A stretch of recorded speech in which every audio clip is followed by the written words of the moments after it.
In medieval England, All Saints' Day was known as All Hallows' Day.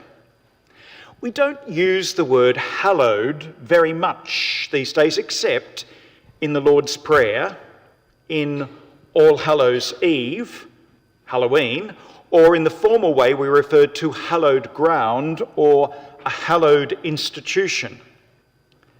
Mind you, the word was given a bit of a makeover for a younger audience in 2007 when the final novel in the Harry Potter series, Harry Potter and the Deathly Hallows, was published and went on to sell 65 million copies.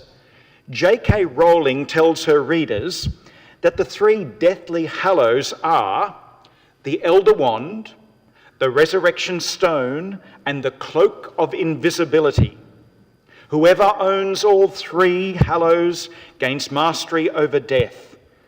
So we start to see the wonderful relationship between Rowling's text and all the mystical traditions she has inherited. All Hallows' Day sees us celebrate the memory of the holy ones in heaven.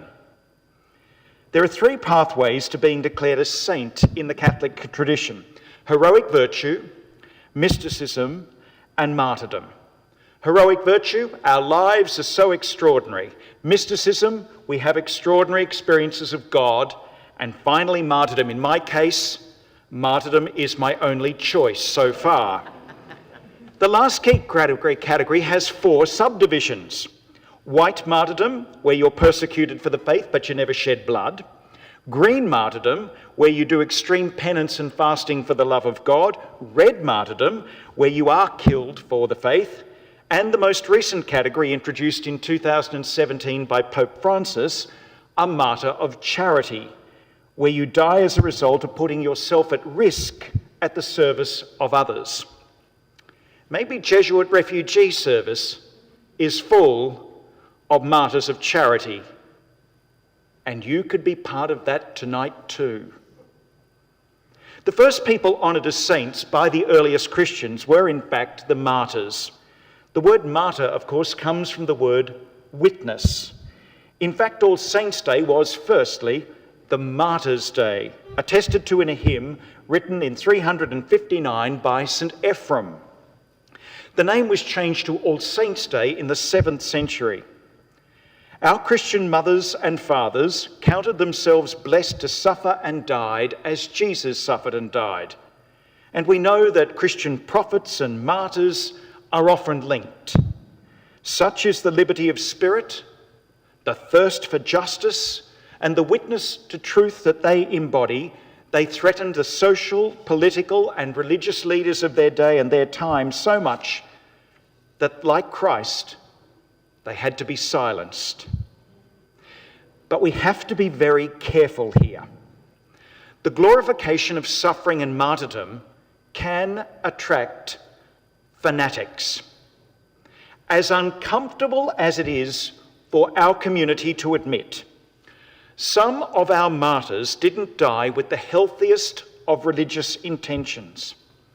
We only have to read their letters to discover that some actively went looking for death, longing and praying that the crown of martyrdom would be theirs and granted then to them to be granted to the crown of glory in the next life. Paradise awaited.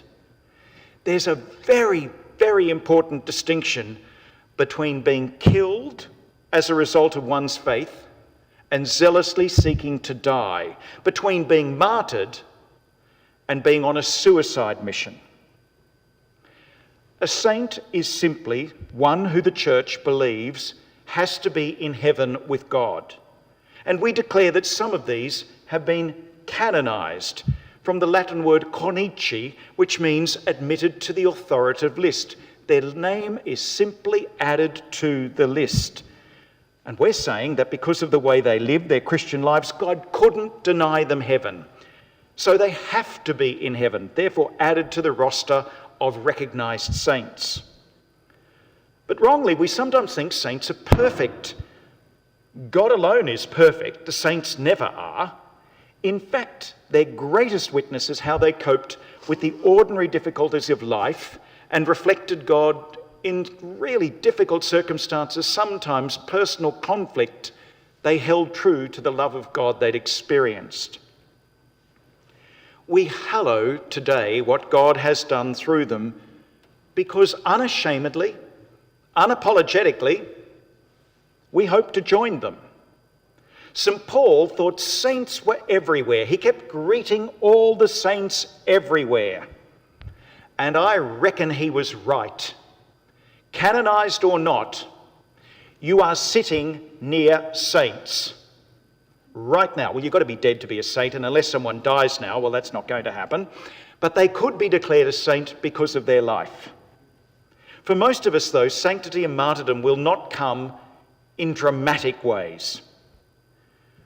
But there are saints watching online. There are saints with us now. Why?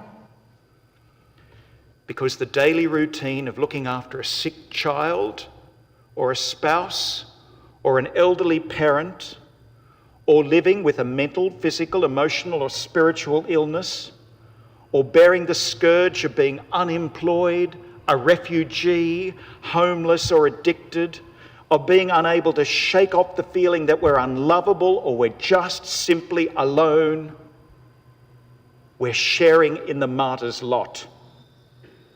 We are saints in the making.